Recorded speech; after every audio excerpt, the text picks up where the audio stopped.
مرحم مقعي هو محمود حاج عبد الرحمن موسى كون مقع دير شجاع waxaan ka yimid magaalada Jigjiga oo muddo 5 sano hadda ka shaqeynayay sidaad sheegtay waxaan hayaa ama la socotaanba waa milkiilaha hotelka City Crown Hotel oo ku yaal magaalada Jigjiga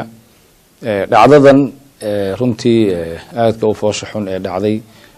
bari bay 21 jirsanaysaa bari bay u buuxa 3 week oo 4 hadii la yiraahdo waxaan runtii markii hawshan dhacaysay maalin Arbacaa anoo iska jooga hotelkayga ayaa la yimid waxaan lagu amray baabuur inaan raaco waa la qaaday markii wax la sheegay in la wado la baahan yahay ninkii soo din Axmed la soo doonay oo dambaarayaasha kamid ah kililka ama qoliyaha ka hortaga gobolka wuxuu sheegay inuu wado jananka iyo baahan Cabdiraxmaan طبعا dhaqan aan ku aqaan ma ahayn Cabdiraxmaan oo ahni aan saaxiibnahay Cabdiraxmaan laba gool jananka markuu ii baahan yahay qaab aan u wada hadalnaa jirtay ama si aan u balano wali ma dhicin inuu qof baawurkiisa hayn ii soo diro ama qof aan diroolkiisa hayn ama isaga aan isqaabilno ma aysan dhicin runtii xaaladda iska kacsaneed wadanka markaas oo dhakhtarka weyn oo gurigeyga wuxuu ka damay dhakhtarka weyn hotelkeeguna dhakhtar ku soo horjeeda intaan soo socday ayaan waxa arkay xaalado cakiran jeedko la xiray ambalaasyo iyo cayadad la keenay dhaawac iyo meeyda oo la sheegay dadkii awday lagu soo waxyeeleeyay yihiin hotelka marka cabaar jooga saacad duhur tukada ay hawshan dhacday marka ninkaas ii yimid baawur yar wato igu qaaday commissionka booliska meesha la adeegay markaas waxaan ogaaday in ay isan ahayn wada hadal iyo waa lagu baahan yahay inay hawsha tahay hawlinta ka adag anoo meesha fadhiya waxa la hadlay qoliyo kale ku hadlayeen telefoon hotelkii mar soo xiray ee la isweydiiyay runtii maadaama hadda meel media ay TV cid kasoo daawanayso marwa tafaasiisha qaarkood iyo aflagaadada iyo cayda dhacaysay inaan ka hadlo laakiin si aan runtii foolxum ay wax u dhaceen oo markaan meesha tagay commissionka cabaar kadib waxa laga daba keenay inamadii hotelka shaqeynayay labadii ugu muhiimsanaa inankii hotelka managerka ahaa iyo inankii front desk ka shaqeynayay front desk managerkii iyo managerkii hotelka dhan labadii wiil ee markaa joogay hotelka ugu tageen iyo dad kale oo shacaba ayaa laga soo kaxay meeshii wiilashiyo laba kamid aad loo soo garaacay wali mid kamid dhaawac muuqda ku yaalo gacanta garabka ilaa tunka runtii aad baan uga naxay meesha la keenay طبعا saacada aan joogo waan xiranahay meel bal fariisiyay sawira oo ku taal commissionka dhaxdiisa waxa la ii sheegay ma jirto markaasaan gartay horta hotelka inuu xiran yahay namadii la keenay iyo hotelka ma soo xirteen loo hadlay marka cabaar fadhiyay muddo nus saaco ku dhow ayaa waxa laga daba keenay haddana ugaaskii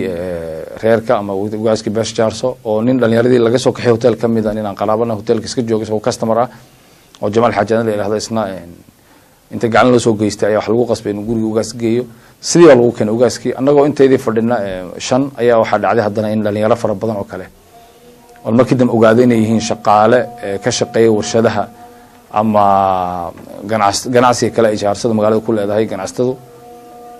la soo kaxeeyay oo meeshii lagu soo xiriyay commissionka booliska run ahaantii markaasaan ogaaday sababta u xidhan inay tahay reerkan ka dhalnay darteed oo dadku waxa la weydiinay qolo ma tahay oo la soo fadhiisinayay dhalinyaro fara badan baa la keenay baawur lagu wado dad si xun runtii loola hadlayo loola dhaqmayo oo dhirbaaxa iyo gacan wixii lagu dhufan karay lagu dhufanayo iyo aflagaado aad runtii u fara badan reer kale aflagaadeynayo markaas horta waxa ogaaday inay tahay dadkan waxaan la isku inay hayb socto reer meesha lagu soo ururiyay waxaan ugu horeysay in la hadlo nin macawis qaaran oo commissionka booliska ah commissionerka kilka ayaa noo yimid anagoo sii jeedna shujaaca buuri waan istaagay dadkii dhan uu istaagtay wuxuu yiri xabadda ka soo riday jinacsani waa idin fasaxna anagu bari wixii loo gaaro markaan waxaan farxaan oo masaasad garateen intaas war islaafsanay dabcan si official iyo wax rasmi ah ma jirin waraysi iyo wada hadal iyo sababtaas u xiran tahayna ma jirin waxaa dhacday inaan meeshii fadhino ilaa salaadii maqrib iska tukanay cishaagii markaan tukaday ayaa igu horreysay interview laga qaado hadalkii lagu bilaabeena wuxuu ahaa in la yidhahdo awaday waxa ka dhacay waad ogeed maxaad nagu sii sheegi weyday runtii waa iska ayaan daro qofka bini aadanka xuquuq ilaahay subxaana watacaala asalkaba sidiisa u karaameeyey xuquuq insaanaba ilaahay siiyey haddana sharciga dalka aan joogno ee Ethiopia iyo kilalka shanaadba bini aadanku inuu ku karaameysnaado ayay tahay waajib oo sharcigu taas u dhigaya marka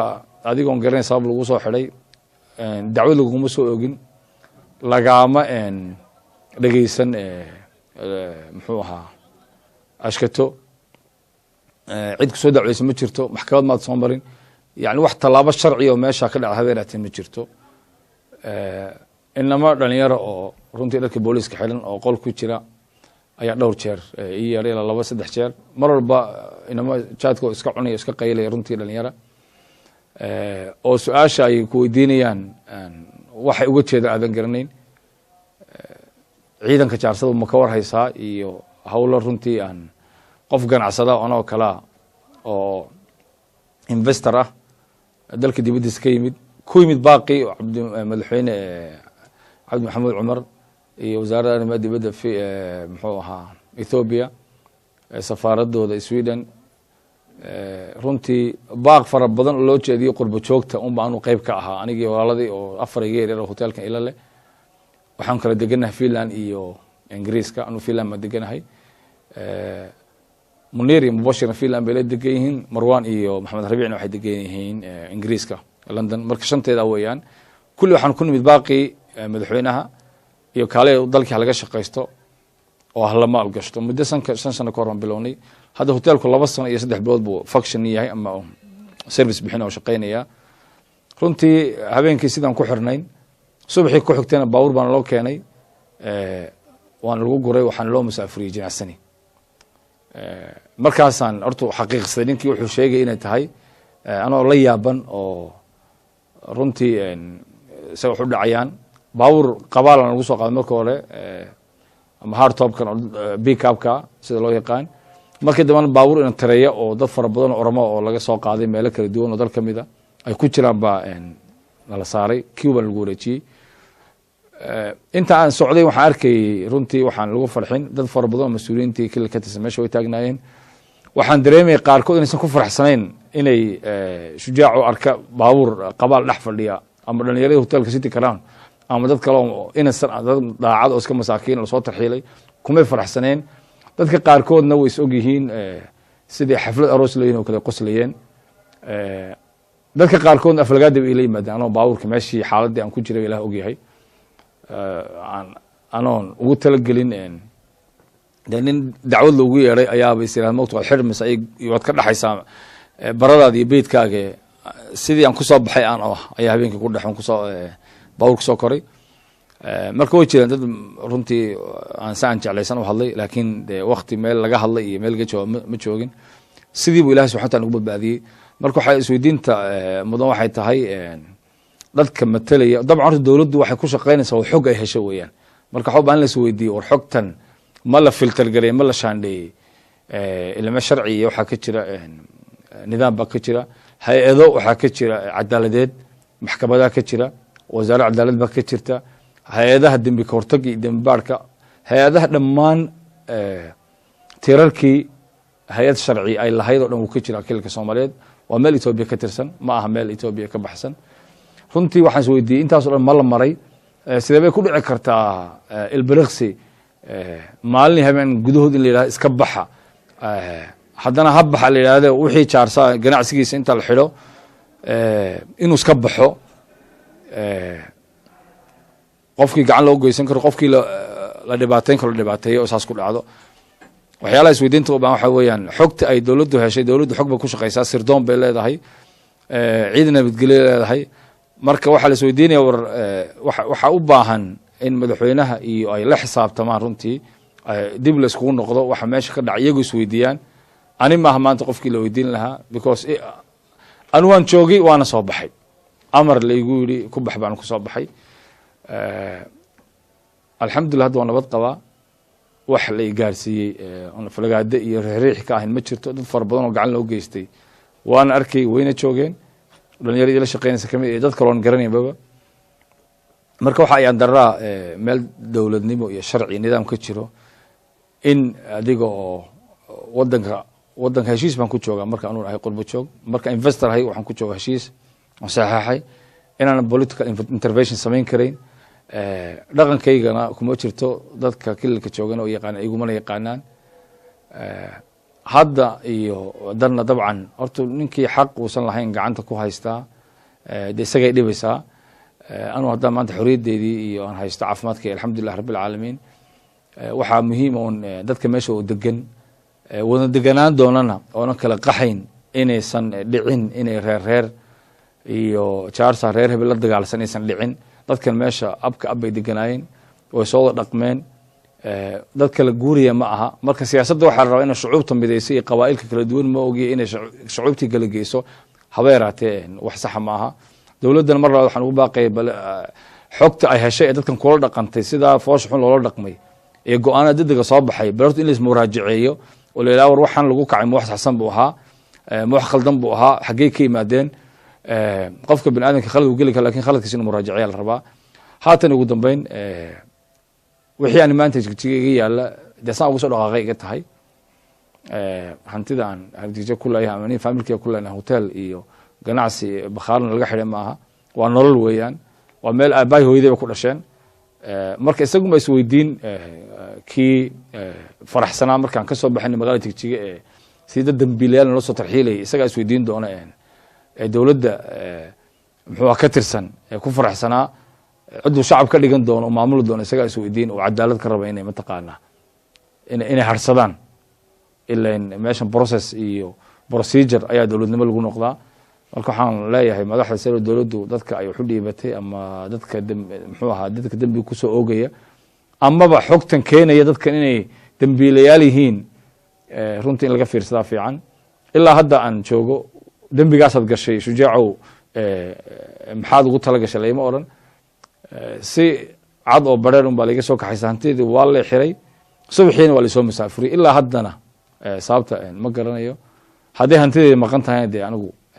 cid maanta horta iga wakiilo jigjiga joogta familka way degan yihiin qaraaba degan dad fara badan baa degan oo famil nahay laakiin walaalahay baa degan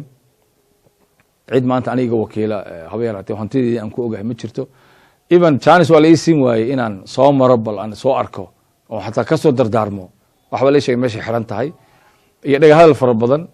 bakhaarkayga markii ugu dambeysa la xiri la idhi ka dareera siti karo meeshuu maray ayay maraysaa marka waxaan qabaa dadka magaca dowladda ku hadlaya shacabka iyo dadka investorska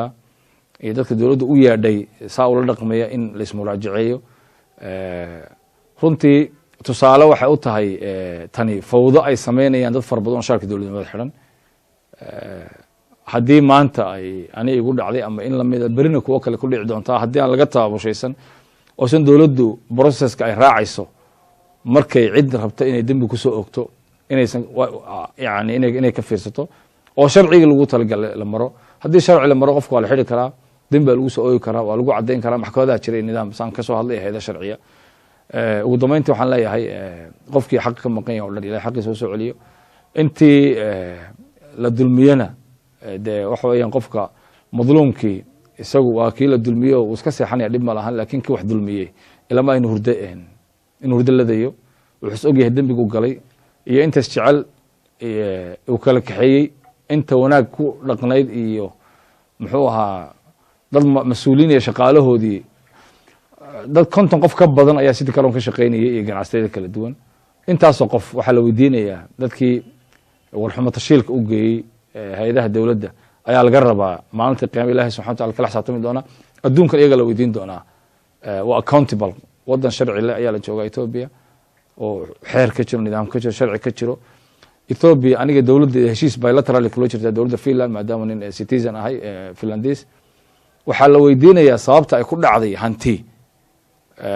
marka hore sharci iyo legal ku samaysantay in si illegala qofkii looga soo dhaqaajiyo saan dabcan xogta ku hay cid wax boobta iyo wax ka qaatay ma jirto laakiin de askarta hortaagan iyo waxay ka sameeyeen gudaha iyo waxayna ka sameyn ilaa qof og ma lahan iyagaa mas-uulka ah sababta u xiran yahaynana iyagun baa og marka waxaan ugu dambeyntii leeyahay in ethnic clearance ama bahsooc ama reer ay dowlad saa ula dhaqanto runtii sumcaddaray ku tahay dowlad inay shacabkeeda saa ula dhaqanto anigu I'm not involved wax ka dhacay awaday iyo su-aalihii la weydiye waxaa kamid ah maxaad nagu sheegi weyday awada wixii ka dhacay waxaan ku uri adiga shaqada tani maxaa gal wixii ka dhacay qofka booliiska nabadgelyo ilaaliyo waxay shaqaysta inuu ogaado dhibka jira dowladdu sirdoon bay leedahay inay mashaakilka jira ogaadaan laakiin anigu dowladda kama tirsan shacab baan ahay qof dembi fal kula jiro oon dacweeyena ma jiro qof isoo dacweeyena ma jiro marka awaday waxa ka dhacay gurigeyga hotelkeyga chief wax ogeysiin habeeraatay ma garan karayo marka waxay la tahay waxba la ii sheegay dadka awaday lagu laayay oon hadda gadaal ka maqlaya 6 kamid inay reerkeyga yihiin anigana waxa laga soo saaray dadkaagii baa dad laayay waxaa kasii ayaan dara badnayd markii jinacsani layga soo kaxeeyey ilaa intaan kasoo gaaray naasireed dad ilaaliyo ciidan laygu soo daray si aysan dadka oromadii ee dartood layga soo saaray magaalada jigjiga iyaguna is ii dilin oo qof afarmo ku hadlayn ilaa oromo maaha moogta marka waxaan leeyahay tallaabooyinka la qaadaya qaarkood oo markaa fudud hadhow cawaaqib xumo keensan karta iyo lama ilaawaan iyo boog aan dhaymayn ha ka waantoobaan dadkii ku dhaqaaqay dowladduna waxaan leeyahay dadkeeda hala xisaabtanto aad ba u mahadsantihiin salaam